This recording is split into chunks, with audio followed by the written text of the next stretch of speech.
Madame, Monsieur, bonsoir, bienvenue dans ce 23h. Voici les titres de ce journal. Présidence de la Côte d'Ivoire du Conseil de sécurité de l'ONU.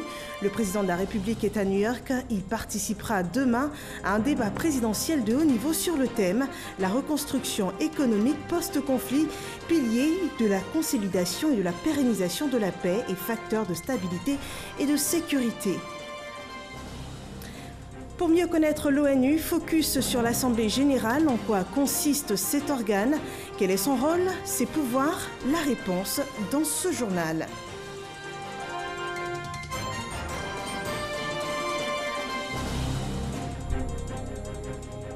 Et puis le dossier EcoPlus de ce mardi s'intéresse à la zone franche de la biotechnologie et des technologies de l'information et de la communication de Grand Bassam.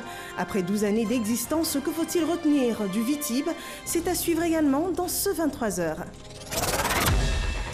Et entrons de plein pied dans ce journal avec la présidence par la Côte d'Ivoire du Conseil de sécurité de l'ONU. Le chef de l'État, Alassane Ouattara, est à New York depuis ce lundi 3 décembre. Il prendra part demain, mercredi 5 décembre, à un débat présidentiel de haut niveau sur le thème « La reconstruction économique post-conflit, pilier de la consolidation et de la pérennisation de la paix et facteur de stabilité et de sécurité ». Des précisions avec Awa Touré. La Côte d'Ivoire a pris le 1er décembre 2018 la présidence tournante du Conseil de sécurité des Nations Unies pour un mois. Elle va ainsi conduire les débats sur les dossiers brûlants, des discussions de haut niveau qui vont donner lieu à des résolutions. Le premier débat présidentiel de haut niveau de la présidence ivoirienne du Conseil de sécurité, piloté par le président de la République Alassane Ouattara, se tient le mercredi 5 décembre. Ce débat, placé sous le thème « La reconstruction post-conflit », pilier de la consolidation et de la pérennisation de la paix et facteur de stabilité et de sécurité, va aussi être l'occasion de démontrer qu'une bonne sortie de crise passe nécessairement par la redynamisation de l'économie. À travers cette problématique, la Côte d'Ivoire entend partager son expérience réussie de sortie de crise avec l'opération des Nations Unies pour la Côte d'Ivoire, l'ONUCI. Également sur la table des discussions, le renouvellement du mandat de la MINUSMA en République centrafricaine, les opérations de maintien de la paix, notamment le G5 Sahel. La Côte d'Ivoire, qui n'est pas membre de cette opération de maintien de la paix au Mali, veut prendre le leadership du plaidoyer en faveur d'une plus grande mobilisation des ressources pour son financement. Ce soutien, nous le voulons et le demandons en faveur du G5 Sahel, dont l'action est capitale pour la sécurité d'une large partie du continent africain. Et pour sa part, la Côte d'Ivoire fera du soutien au G5 Sahel et de la lutte contre le terrorisme en Afrique l'une des priorités de son mandat au Conseil de sécurité des Nations Unies, car sans stabilité, il n'y a pas de développement. La Côte d'Ivoire siège pour la 3e fois de son histoire au Conseil de sécurité de l'ONU. Ce 3e mandat confirme le retour de la Côte d'Ivoire sur la scène internationale après une décennie de crise militaro-politique. C'est aussi le couronnement des efforts diplomatiques entrepris par le président Alassane Ouattara pour le repositionnement de la Côte d'Ivoire dans le concert des nations et pour la reconstruction post-crise. Le président de la République, Alassane Ouattara, qui est arrivé ce lundi 3 décembre à New York pour justement prendre part à la première réunion de haut niveau de la présidence ivoirienne du Conseil de sécurité des Nations Unies. Et restons aux Nations Unies. Nous vous parlions hier du secrétariat général. Et ce soir, Herman Guivet vous dit tout ce qu'il faut savoir sur l'Assemblée générale, l'un des 6 organes principaux de l'ONU. On regarde. C'est en 1945 que l'Assemblée générale des Nations Unies voit le jour. Elle tire toute son essence de la Charte des Nations Unies et joue un rôle prépondérant vu qu'elle est le principal organe délibérant, décisionnaire et représentatif de l'Organisation des Nations Unies. L'Assemblée générale des Nations Unies constitue une instance de négociation multilatérale unique pour l'ensemble des questions internationales couvertes par la Charte. Elle remplit également une fonction essentielle dans l'établissement de normes et la codification du droit international. Elle est composée de 6 grandes commissions qui sont la Commission question de désarmement et de sécurité internationale, la Commission question économique et financière, la Commission question sociale, humanitaire et culturelle, la Commission question politique spéciale et de la décolonisation, la Commission administrative et budgétaire et enfin la Commission question juridique. L'Assemblée générale des Nations Unies se réunit chaque année de septembre à décembre et si nécessaire de janvier à août, notamment pour examiner les rapports en suspens des 4e et 5e commissions. Elle peut éventuellement se réunir lors de la reprise de la session. L'Assemblée examine des questions d'actualité particulièrement importantes pour la communauté internationale lors de débats thématiques de haut niveau convoqués par son président après consultation de ses membres. Durant cette période, l'Assemblée générale des Nations Unies tient également des consultations sur diverses questions de fond, y compris celles qui sont liées par la réforme de l'organisation. Chacun des 193 États membres dispose d'une voix à l'Assemblée. Les décisions portant sur des questions importantes, telles que les recommandations relatives à la paix, à la sécurité, l'élection des membres du Conseil de sécurité et du Conseil économique et social, ainsi que les questions budgétaires, sont prises à la majorité des 2/3 des États membres. Les autres décisions sont prises à la majorité simple. L'Assemblée peut également prendre des mesures en cas de menace contre la paix, de rupture de celle-ci ou d'un acte d'agression lorsque le Conseil de sécurité n'a pas pu agir en raison de l'opposition de membres permanents. En pareille circonstance, l'Assemblée peut examiner immédiatement la question avant de faire aux États membres les recommandations appropriées sur les mesures collectives à prendre pour maintenir ou rétablir la paix et la sécurité internationale. En Côte d'Ivoire, les forces armées à Yamoussoukro ont accueilli ce jour 450 nouvelles recrues destinées à intégrer le corps des forces spéciales. Après 7 mois de formation intense, ces nouvelles recrues se sont engagées au respect du Code des forces spéciales à Boussanogo. Base annexe de forces spéciales à Yamoussoukro. Ces soldats viennent renforcer les rangs de forces spéciales. Après 4 mois dédiés à la formation commando et à l'acquisition des technicités propres aux forces spéciales, 450 nouveaux opérateurs intègrent ce corps. Ayant satisfait à toutes les évaluations et en particulier à la très exigeante marche commando de 235 km, ces nouvelles recrues volontaires ont reçu en présence du ministre d'État, ministre de la Défense Ahmed Bakayoko, de parents, amis et connaissances, leurs attributs, signe de leur acceptation au sein des forces spéciales. Ce, après s'être engagés à respecter le code d'honneur de cette grande unité d'élite.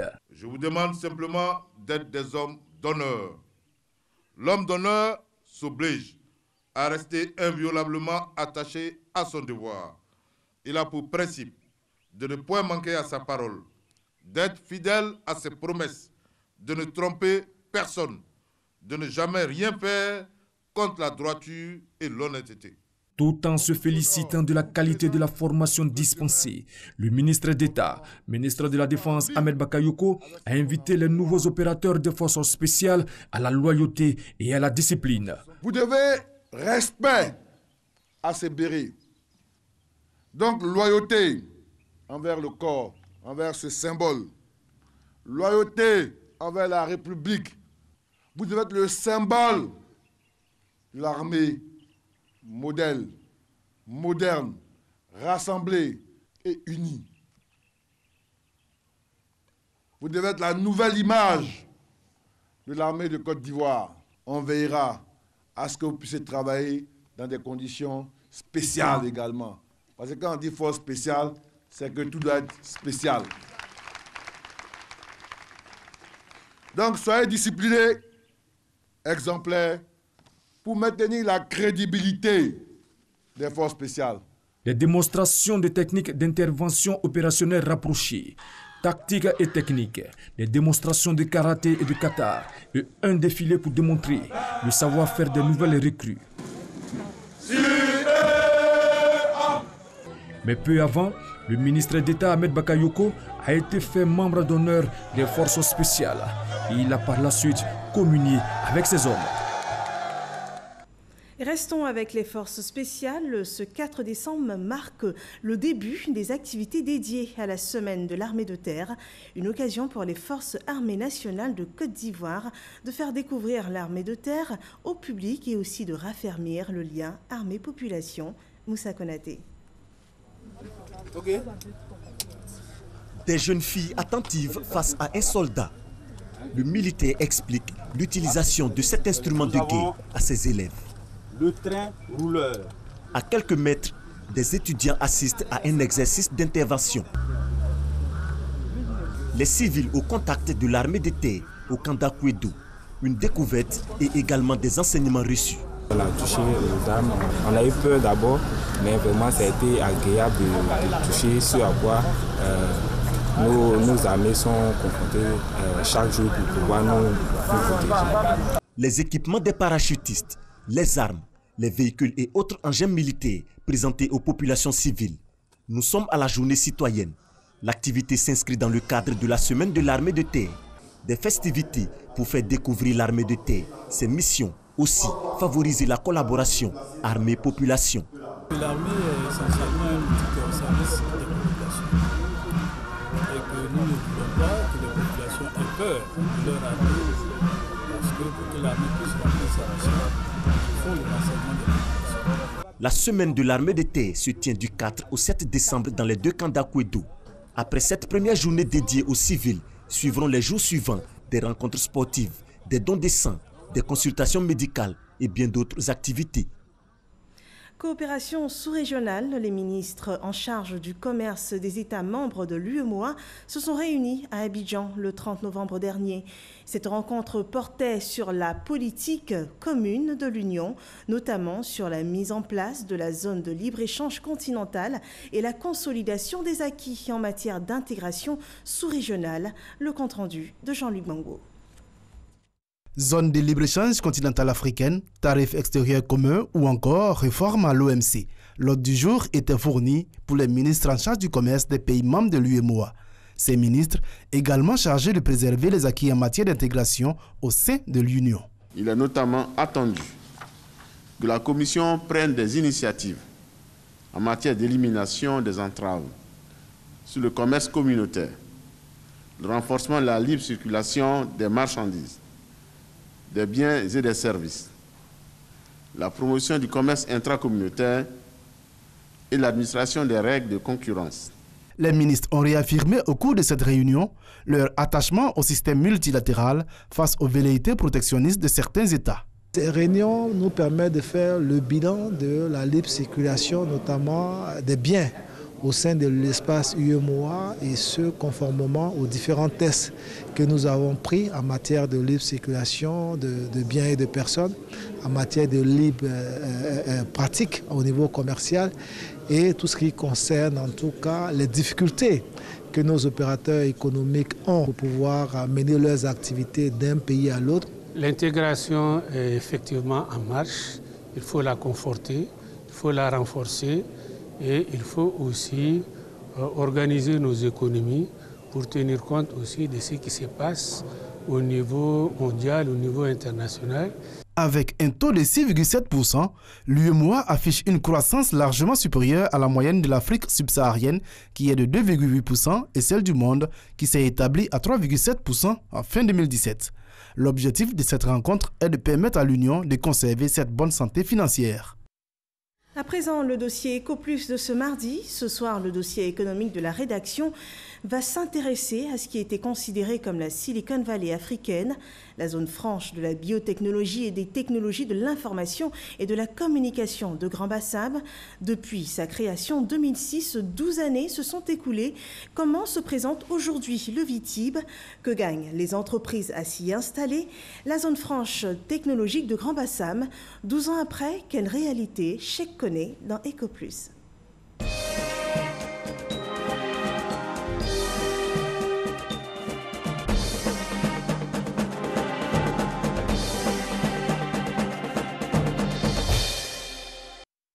Tu verras, laisse-moi. Ok, on reprend la scène juste quand elle part en fait. Tu verras. Tu verras. Laisse-moi. Debout devant un micro et un écran fixé au mur sur lequel défile sa partition, Christelle est en pleine séance de doublage. Elle double la voix de Chinozor, actrice nigérienne dans ce court-métrage. Alors c'est avec ces femmes que tu me trompes, n'est-ce pas? Ok, prends ton temps, là, tiens en off. Il faut encore quelques heures de doublage à Christelle et juste après, le film est transféré à des producteurs au Nigeria via Internet pour une diffusion le même jour. Cette société de doublage de films est installée depuis 2 ans au village des technologies de l'information et de la biotechnologie de Grand Bassam, VITIB. Elle emploie une trentaine de jeunes acteurs grâce aux avantages que lui offre cette zone franche. Un régime fiscal et douanier particulier, du matériel technologique de pointe, dont une desserte de 4 fibres optiques et un data center de 32 000 gigas. L'outil technologique est primordial. C'est très important d'être bien équipé. Et c'est aussi pour cette raison que nous avons fait le choix d'être au VITIB, dans ce parc technologique. Et puis aussi le VITIB, il ne faut pas se le cacher, apporte énormément d'avantages. Voilà, davantage, si on peut dire aussi, fiscaux pour les nouvelles sociétés qui veulent s'implanter. À la création du VITIB en 2006, l'ambition des autorités était de faire de la Côte d'Ivoire un hub africain pour la promotion et le développement des technologies de l'information et de la communication. 700 hectares sont mis à disposition pour le projet, plus de 27 milliards de francs CFA mobilisés auprès des partenaires pour le financement de la mise en exploitation de la zone franche. Plusieurs avantages fiscaux, 0% d'impôt sur le revenu durant 5 ans et 0% de TVA. La Côte d'Ivoire pouvait ainsi se vanter d'avoir sa Silicon Valley. Mais les objectifs initiaux de 1000 milliards de francs CFA d'investissement privé, ainsi que 40 000 emplois à pourvoir, sont loin d'être atteints. Les entreprises traînent les pieds et les investissements privés se font à compte-gouttes. Ce n'est pas que pas mal d'entreprises traînaient les pas. En fait, il y a eu peut-être même trop d'entreprises qui ont tenté l'aventure à une époque où, je dirais, le VITIB n'était pas encore assez mature pour offrir véritablement à ces entreprises le cadre qu'elles attendraient, qu'elles méritaient d'avoir. Ce qui fait qu'en 2012, par exemple, il y avait officiellement une 60aine d'entreprises. Aujourd'hui, on a une 30aine. En fait, la logique aujourd'hui n'est pas forcément de gagner par le nombre. On n'essaye pas d'avoir une pléthore d'entreprises, mais on veut avoir de bonnes entreprises. Des entreprises réelles, qui existent réelles, qui ont vraiment un contrat de bail chez nous et qui emploient des gens qui travaillent véritablement à partir de Bassam. À la tête de la structure depuis 2012, Philippe Pango s'emploie à rendre plus attractif et plus viable le projet. L'engouement, il va grandissant. Il va au rythme de nos aménagements que nous faisons. Et ces aménagements, encore une fois, essentiellement financés par l'État de Côte d'Ivoire, permettent aujourd'hui de vendre vraiment un plan de masse qui est très attrayant. On vient au VITIB aujourd'hui, pas seulement à cause du régime fiscal, mais à cause de l'environnement qui est en train d'être construit. Aujourd'hui, le VITIB, c'est environ une trentaine d'entreprises agréées, 1000 emplois créés, des projets structurants en cours d'élaboration. Il s'agit des tours jumelles, de l'aménagement du nouveau site de 180 hectares qui va accueillir la future ville numérique verte. C'est aussi des investisseurs privés de plus en plus nombreux à solliciter des agréments d'implantation. Mais comment devenir entreprise agréée au VITIB?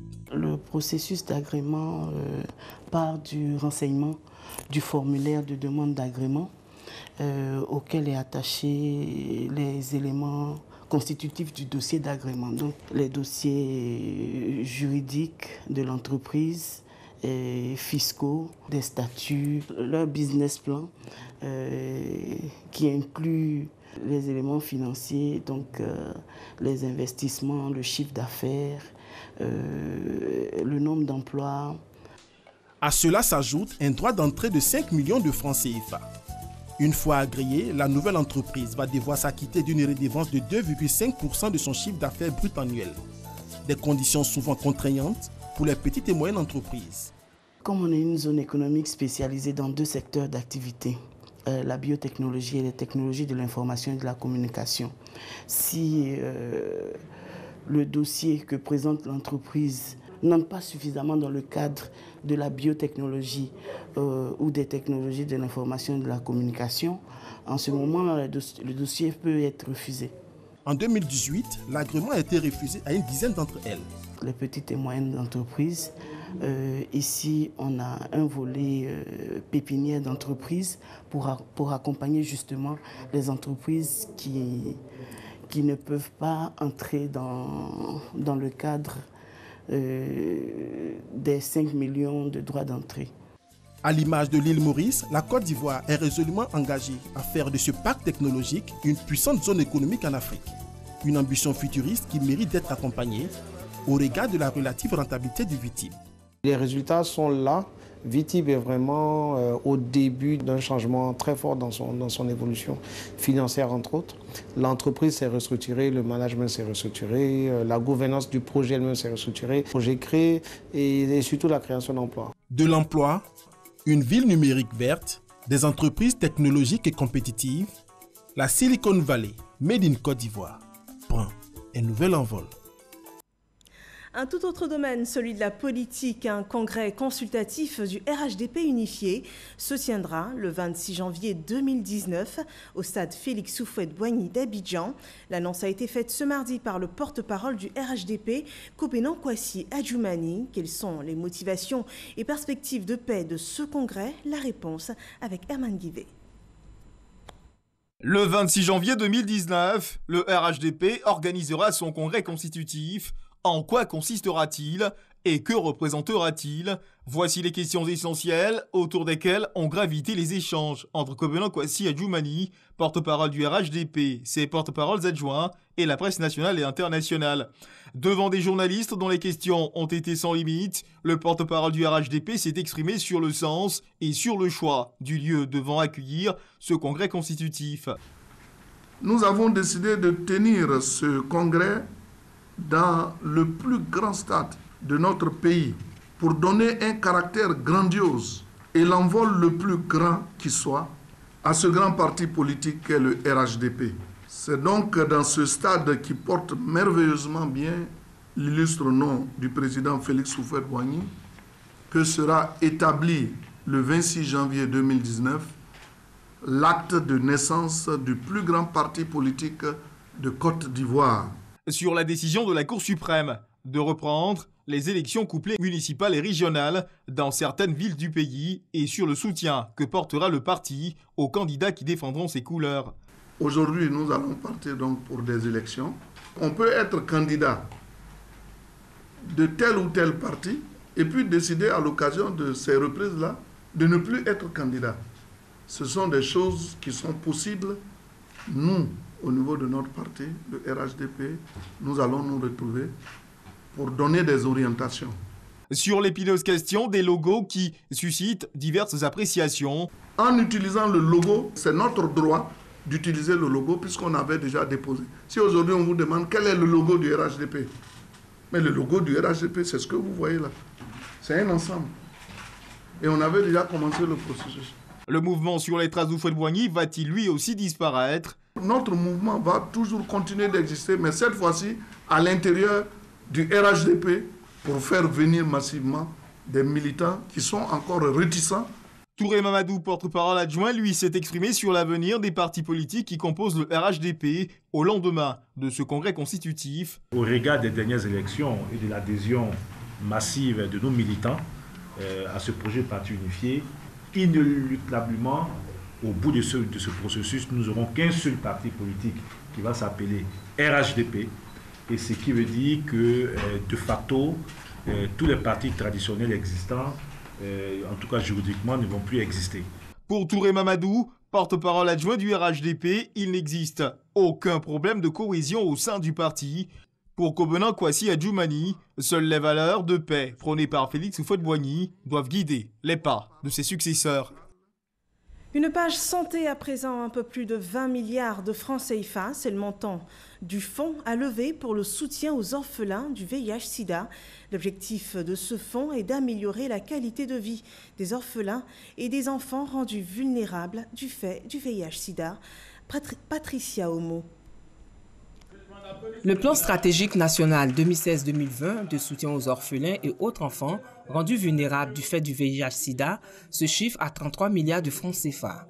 Le PEPFA et l'État de Côte d'Ivoire se sont engagés à couvrir 10 milliards en 5 ans.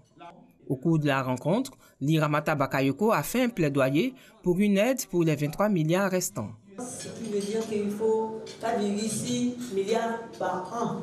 Mon département a pris cette initiative en vue de mobiliser des financements pour la mise en œuvre d'un nouveau cadre stratégique orienter ses actions pour la période 2016-2020. Eu égard à l'augmentation constante du nombre d'enfants affectés et infectés par cette pandémie, les soins et le soutien apportés à ces enfants et à leurs familles apparaissent aujourd'hui comme l'un des défis majeurs à relever en matière de santé publique et de développement. C'est pourquoi le ministère de la Femme, de la Famille et de l'Enfant a développé une véritable politique de prise en charge de ces enfants, ainsi qu'un cadre stratégique intégré des actions à leur faveur. Comme l'a dit Albert Einstein, le mot progrès n'aura aucun sens tant qu'il y aura des enfants malheureux. Elle a félicité la directrice du centre pour les bons résultats obtenus malgré les difficultés qu'elle rencontre. La ministre a également encouragé les actions des partenaires pour leur soutien continu en faveur des orphelins du sida et leurs familles depuis plusieurs années. L'actualité internationale, la Confédération africaine de football veut rééditer les attributions des organisations des CAN. La CAF serait pour une CAN 2021 au Cameroun et 2023 en Côte d'Ivoire.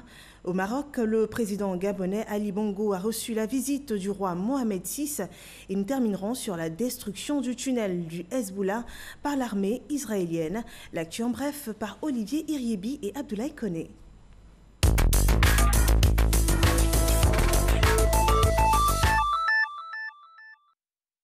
Quatre jours après avoir retiré la CAN 2019 au Cameroun, la Confédération africaine de football a confirmé son intention de retirer la CAN 2021 à la Côte d'Ivoire au profit des Camerounais dessaisis de l'organisation en 2019. L'édition 2023, quant à elle, se tiendrait en Côte d'Ivoire, selon les précisions du président de la CAF. En revanche, Ahmad n'a pas évoqué le sort de la Guinée, qui avait en effet été choisi comme pays hôte de l'édition 2023, il y a 4 ans. Pour la première fois depuis son hospitalisation fin octobre en Arabie Saoudite, le président Ali Bongo Ondimba est apparu hier aux côtés du roi Mohamed VI. Au cours de cette visite, le roi du Maroc s'est réjoui de l'évolution de l'état de santé du président gabonais. Ali Bongo Ondimba est arrivé le jeudi 29 novembre à Rabat pour y poursuivre sa convalescence en milieu hospitalier après plus d'1 mois passé dans un hôpital en Arabie Saoudite pour une maladie qui reste officiellement inconnue. L'armée israélienne a annoncé ce mardi avoir lancé à sa frontière avec le Liban une vaste opération baptisée Bouclier du Nord. Il s'agit de détruire des tunnels creusés par le Hezbollah, milice libanaise pro-iranienne. Ces tunnels traversent la frontière nord de l'État hébreu depuis le Liban. L'armée israélienne, qui a bouclé plusieurs zones, se préparait à faire face à toutes circonstances en cas d'escalade avec la milice chiite dans le sud du Liban. Israël accuse les forces armées libanaises de ne pas être capables de contrôler la région. En football, le Ballon d'Or 2018 est désormais connu. Son nom, Luka Modric, sacré meilleur footballeur de la planète. Il met fin au duel Messi-Ronaldo qui a tenu le sacre 10 années durant. Samuel Metch. Vainqueur de la Ligue des Champions avec le Real Madrid, patron de la sélection de Croatie et finaliste de la Coupe du Monde 2018, Luka Modric a été le choix de raison de ses pairs. Le milieu croate a été désigné Ballon d'Or 2018. Il a été auparavant désigné meilleur joueur de la Coupe du Monde 2018. Il a vécu la meilleure saison de sa carrière et a été élu joueur de l'année par l'UEFA et la FIFA. Modric devient ainsi le 63e Ballon d'Or de l'histoire et reste le joueur qui met fin à l'hégémonie des plus grands, que sont Cristiano Ronaldo et Lionel Messi. De réfugié politique à Ballon d'Or. Incroyable parcours pour Luka Modric. Comme quoi, nul n'est maître de son destin. En marge de la désignation du Ballon d'Or masculin, la Suédoise Anna Eschberg, star de l'Olympique lyonnais, a remporté le Ballon d'Or féminin. Et cette information marque la fin de ce journal. Rendez-vous demain, même heure, pour un autre développement de l'actualité. Excellente soirée chez vous.